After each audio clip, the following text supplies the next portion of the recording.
Ada sebuah rahasia kehidupan yang lucunya ini simple banget, sederhana banget. Tapi anehnya, kenapa sih kok kita nggak tahu? Yuk kita bahas, ini menarik.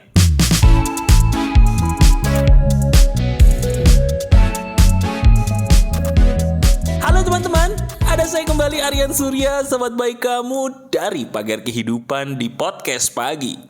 Bener banget. Dalam hidup ini sebenarnya seperti yang sering saya bilang, Tuhan Yang Maha Esa itu sudah memberikan banyak sekali petunjuk ke dalam hidup. Tapi sayangnya, celakanya kita sendiri nih yang seolah-olah suka membutakan diri. Gak melihat petunjuk Tuhan, padahal di kiri kanan depan belakang udah banyak tuh petunjuknya. Seperti yang satu ini. Izinkan saya sebagai sahabat atau mungkin saudara dekat kamu ya. Walaupun kita belum pernah ketemu, tapi saya yakin banyak video yang sudah membuat diri kamu ngerasa kok kita deket banget nih, walaupun belum pernah ketemu. Anggap saya sebagai saudara kamu yang dekat dan izinkan saya untuk masuk ke pikiranmu memberikan sebuah rahasia emas yang saya beri nama menikmati perihnya mata. Waduh, apalagi nih mas? Ada-ada aja nih kalau Mas Aryan ini memberikan sebuah ilmu dikasih nama, kok perihnya sebuah mata tuh jadi filosofi penolong tuh gimana mas ceritanya? Gini, pernah nggak sih kita ngerasa bingung? Menghadapi rasa sakit itu gimana ya mas? Karena jujur nih, kita bicara apa adanya ya. Kenyataannya, kita semua nggak pengen yang namanya merasakan sakit. Baik itu sakit hati, sakit batin, sakit fisik, sakit pikiran, kita nggak pengen sama sekali merasakan itu. Betul nggak? Tapi sekarang coba deh, saya tanya. Emangnya kita bisa ya memilih untuk tidak ketemu orang-orang yang nyakitin? Bisa nggak?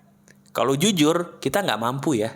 Kita nggak bisa tuh, tiba-tiba aja mohon maaf, kita harus mengalami kejadian-kejadian yang bikin kita sakit hati atau bahkan jadi nggak enak gitu rasanya. Entah ketemu orang yang nyakitin atau mengalami sebuah peristiwa yang nggak ngenakin banget. Betul? Nah, oleh karena itu, orang yang realistis, sahabat yang realistis akan selalu memberikan sebuah petuah, bukan bagaimana cara menghindari orang yang nyakitin. No, itu nggak masuk akal. Kenapa? Karena kita nggak bisa menghindari mereka. Mereka akan selalu hadir dalam hidup kita. Setuju?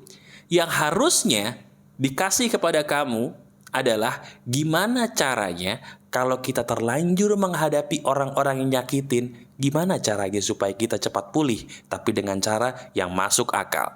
Nah, ini dia nih. Ini cara yang menarik dan saya ingin langsung kamu praktekkan sekarang juga untuk mengujinya. Siap? Oke, kita praktekin. Sekarang kita pakai perumpamaan aja biar kamu jelas. Pernah nggak kamu seumur-umur cuci rambut, lagi enak-enak cuci rambut gini ya, tiba-tiba mata kita kemasukan shampoo, pernah nggak? Nah, pernah tuh. Kayaknya yang senyumnya paling lebar itu baru kejadian tadi tuh. Lagi mandi mas, saya mas. Aduh, enak-enak mandi cuci rambut. Lah mata saya kemasukan sampo mas, perih. Gimana rasa matanya? Perih ya? Perih banget. Aduh, nggak enak mas. Nah, sekarang coba.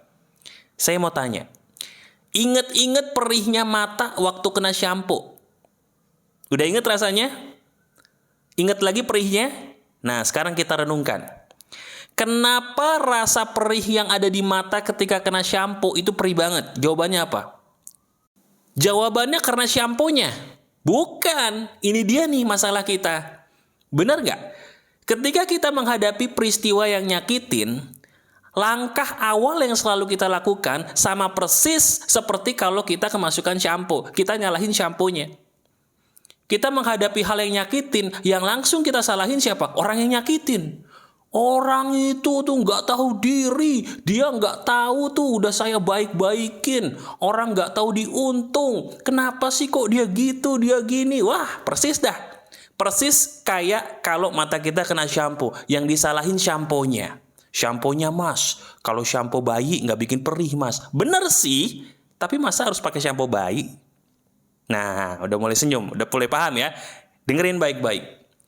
Yang bikin perih mata itu bukan shampoo-nya, Tapi kitanya yang melawan rasa sakit itu sehingga rasa sakit itu terasa semakin perih. Sadar nggak? Saya ulangi ya. Yang membuat mata kita semakin perih ketika kena shampoo, itu bukan shampoo-nya sebenarnya.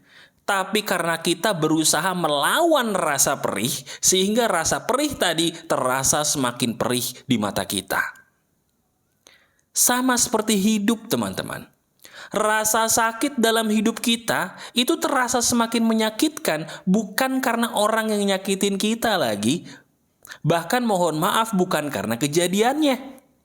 Tapi karena kitanya sendiri nggak mau menerima kenyataan bahwa itu loh yang sedang terjadi. Kenapa sih nggak mau terima? Ini dia masalahnya nih. Hal yang membuat kita jadi tidak bisa move on, tidak bisa rela, tidak bisa ikhlas adalah karena kita berusaha melawan ketika rasa sakit itu datang. Nah, sekarang coba kita renungin. Jawab pertanyaan saya. Apakah ketika kita melawan rasa sakit yang hadir dalam hidup kita tadi, rasa sakitnya kalau kita lawan, makin terasa atau makin hilang? Jujur. Makin terasa apa makin hilang? Makin terasa. Begitu diputusin sama orang yang kita sayang nih contohnya. Kita bilang, saya nggak mau sedih, saya nggak mau ngerasa kehilangan, saya tidak mau cinta dia lagi. Besoknya makin cinta, makin galau, makin gak jelas hidupnya. Benar apa benar? Ketika kamu mohon maaf di PHK, terus kamu berkata, saya tidak boleh sedih, saya tidak boleh tidak menerima ini, saya tidak boleh, saya harus tegar, saya harus kuat. Tiba-tiba besoknya makin rapuh, makin nangis, makin sedih. Betul apa tidak? Di saat kita menghadapi hal yang nyakitin, ingat pesan saya sebagai sahabat kamu, dengerin baik-baik. Terima. Satu-satunya obat penawar rasa sakit adalah dengan penerimaan. Terima. Gak percaya? Oke. Sekarang kamu janji. Kalau suatu hari kamu lagi cuci rambut, gak sengaja nih matanya kena shampoo lagi. Ketika matamu perih, ingat ucapan saya di video ini. Gak usah dilawan. Kamu katakan dalam hati, mata saya perih, saya terima. Terus kamu rasakan aja perihnya. Rasain perihnya, wah sakit mas. Tapi percaya deh, lebih cepat hilang loh. Entah kenapa lebih cepat hilang. Aneh tapi nyata, boleh diuji. Kalau kamu lagi nggak sengaja nih, lagi motong wortel misalnya. Lagi motong wortel, lagi motong tomat, lagi masak gitu ya. Terus tangan kamu kena pisau. Nggak sengaja.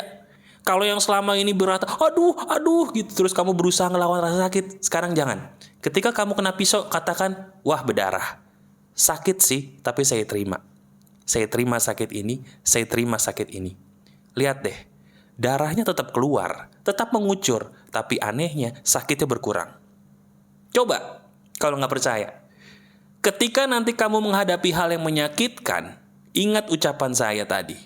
Diterima, karena satu-satunya obat penawar rasa sakit adalah dengan menerimanya. Paham sampai sini? Nah, sekarang saya sebagai sahabat kamu akan mengajarkan lebih jelas, lebih detail lagi bagaimana contohnya mas yang harus saya lakukan kalau saya memang sedang menghadapi hal yang menyakitkan di depan mata saya. Gini contohnya, saya akan beri contoh pelan-pelan supaya kamu resapi.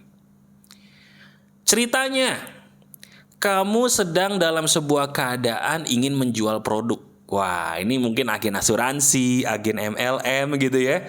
Lagi bersemangat pengen jual produk nih, bagus. Tiba-tiba, entah kenapa, ada klien atau calon nasabah gitu ya, yang menolak kamu tuh mentah banget gitu loh. Bukan cuma ditolak produknya, tapi dia mandang kamu dari ujung rambut sampai ujung kaki seolah-olah mohon maaf, diri kamu tuh gak bernilai di mata dia. Pernah gak sih? Pernah gak seumur-umur kita dipandang orang dari ujung rambut sampai ujung kaki dengan pandangan yang menjijikan gitu, seolah-olah kita ya maaf ya, sampah di mata dia gitu. Pernah? Nah bayangin deh. Perih ya, sakit hati ya, sakit hati perih. Begitu itu terjadi, ingat perkataan saya. Gak usah dilawan, katakan, saya memang sedang sakit hati, saya memang tidak suka diperlakukan begitu, saya terima sakit ini. Saya terima pedih ini, saya terima sakit ini. Nangis. Kalau memang butuh nangis di saat itu, nangislah. Tidak boleh ditahan, nangis sambil mengatakan, saya terima pedih ini, saya terima sakit ini. Saya terima pedihnya penolakan ini, saya terima sedihnya perasaan ini. Nangis, keluarin semua. Anehnya, dalam waktu sekejap kamu pulih sepulih-pulihnya. Itu aneh, tapi nyata. Benar. Saya kasih contoh lagi. Misalnya kamu sedang dalam sebuah keadaan, nah ini hubungan asmara nih, ini paling sering nih. Udah jadi pasangan yang terbaik, udah berusaha jadi orang yang selalu ada buat dia gitu ya. Tiba-tiba pasangan kamu ya maaf banget deh, ceritanya selingkuh gitu. Di depan mata ada bukti jelas dia menyelingkuhi kamu. Sakit kan? Sakit. Selama ini mungkin diri kamu disuruh tegar sama teman-teman kamu yang aneh itu. Tegar ya, kamu harus kuat ya, kamu harus tegar ya. Pret. Kamu gak mengalami, jangan bilang kuat deh. Kan gua yang ngalamin. Pengen ngomong gitu ya? Nah sekarang, udah. Gak usah dengerin teman-teman kamu yang menyuruh kamu tegar. Kamu ikuti perkataan saya. Katakan, saya memang sedang sakit hati. Saya terima sakitnya, saya terima perihnya. Saya tidak suka diselingkuhi. Saya sakit hati banget dia menyelingkuhi saya. Saya terima sakit hati ini. Saya terima rasa ini. Saya terima sakit hati ini. Saya terima rasa ini. Terus keluarin itu emosi. Mau nangis-nangis. Mau teriak-teriak. Mau banting barang. Asal barangmu sendiri dan teriaknya di ruangan yang kosong. Bukan di umum. Keluarin tuh semua emosi sambil berkata, saya terima rasa ini, saya terima peristiwa ini, saya terima rasa ini, saya terima peristiwa ini. Keluarin emosi kamu, keluarin ekspresi kamu. Lihat, cepat sembuh gak? Cepat sembuh gak? Coba dipraktekin sekarang. Ayo, sekarang kita praktekin ya di bagian akhir ya. Siap? Oke. Sekarang juga saya minta tolong kamu pikirin satu hal yang paling menyedihkan atau paling nyakitin yang sedang terjadi dalam hidup kamu belakangan ini. Nah, pikirin tuh. Pikirin. Sudah? Nah, sekarang sambil kamu memikirkan, pikirkan lagi betapa sakit hatinya kamu sebenarnya dengan peristiwa itu. Betapa marah atau kecewanya kamu dengan peristiwa itu. Pikirkan lagi. Sudah? Nah, sekarang ayo. Sambil kamu mikirin perasaan kecewa dan sakitnya atau sedihnya tadi, kamu ucapkan dengan suara lantang, suara yang terdengar telingamu sendiri ya. Katakan begini, saya terima rasa ini, saya tidak suka rasa ini, tapi saya terima rasa ini, saya terima peristiwa ini.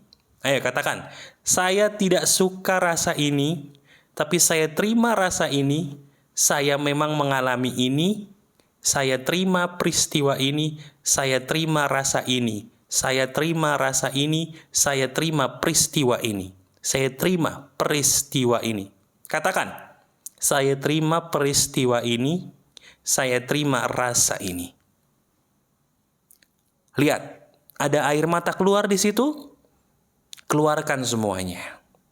Apa yang menjadi ekspresi emosimu keluarin, tidak perlu ditahan. Gimana rasanya? Seger nggak? Enak nggak? Plong nggak? Nah ini loh, ini cara yang paling masuk akal. Bagaimana cara kita menghadapi sesuatu yang menyakitkan dalam hidup. Jadikan video ini sebagai sahabat baik kamu.